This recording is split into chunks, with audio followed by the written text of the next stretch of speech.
tiêm sông khá ô thiên lion cả vùng rừng chỉ là xin ít chu lệ xua lệ lên buồn sông tới bồn min xe lô ariang pha lahi mà xe mô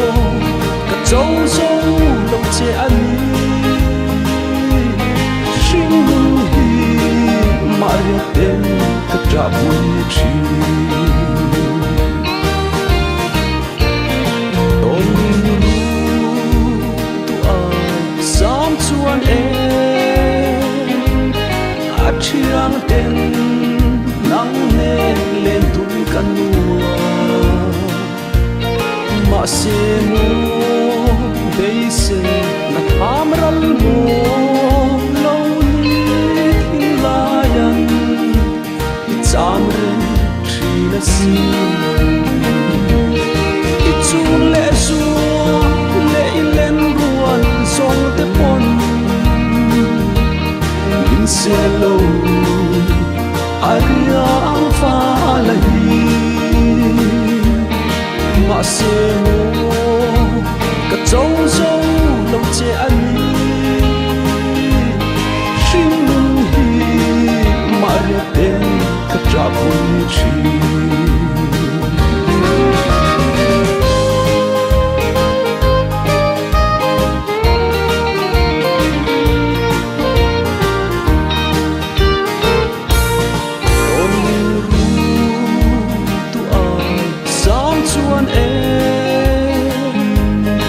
chiang tên nắng nề lên thung căn mùa mà xe mô bây giờ là tham răn mô lâu ní thiên lion chạm rừng chỉ là xin ít chu lệ xua lệ lên buồn sông tới bồn min xe lâu ariang pha lahi mà xe mô cả châu sông lâu che ani